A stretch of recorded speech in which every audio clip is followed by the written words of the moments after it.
Hello mga Mars! Tara, magluto tayo ng sinaing na tulingan. Pag ito ang niluto mo, tiyak mapaparami ka na naman ng kain. Kaya tara, lutuin na natin. 1 kilong tulingan, nilinis ko na pala ito. Iikutin ko lang yung buntot niya at hihilain.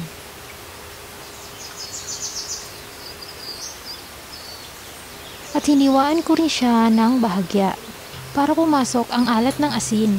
Binabad ko nga siya sa tubig ng ilang minuto para matanggal yung dugo. At kumuha na nga ako ng dahon ng saging.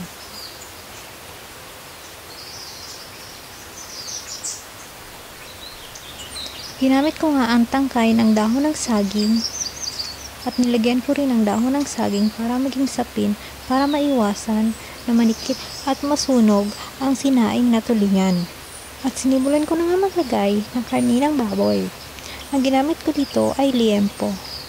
Naglagay din ako ng pinatuyong kamyas.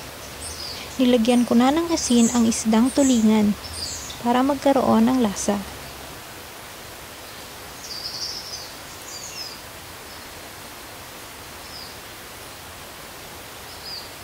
Plinat ko nga ito o diniinan.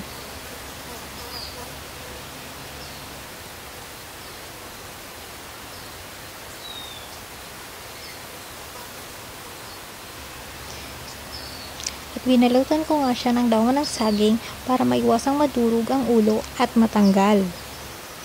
Inayos ko na nga ito sa palayok.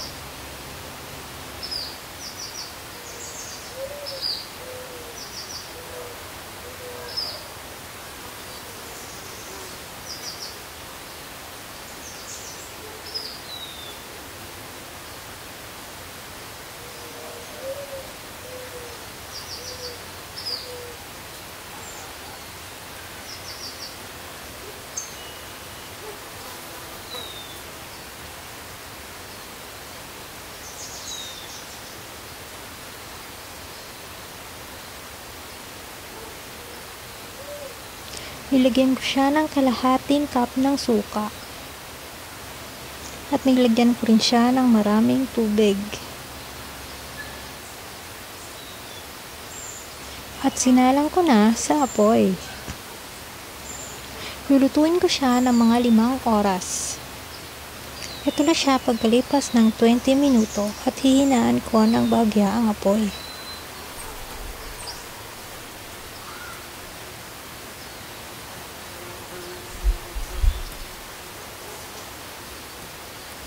At ito siya pagkalipas ng 2 oras.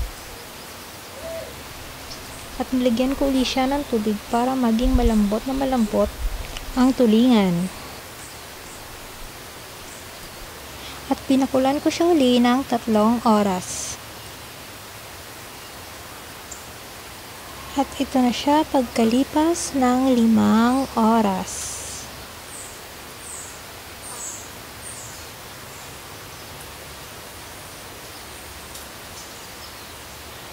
At hinango ko na nga siya sa apoy at nakaredy na ang aking kanin. Tara po, kain po tayo. Ayan, hindi ko masyadong mawakan yung tulingan kasi nga mainit pa siya. Ayan, napakasarap niya talaga as in. Kain po tayo. Thank you for watching.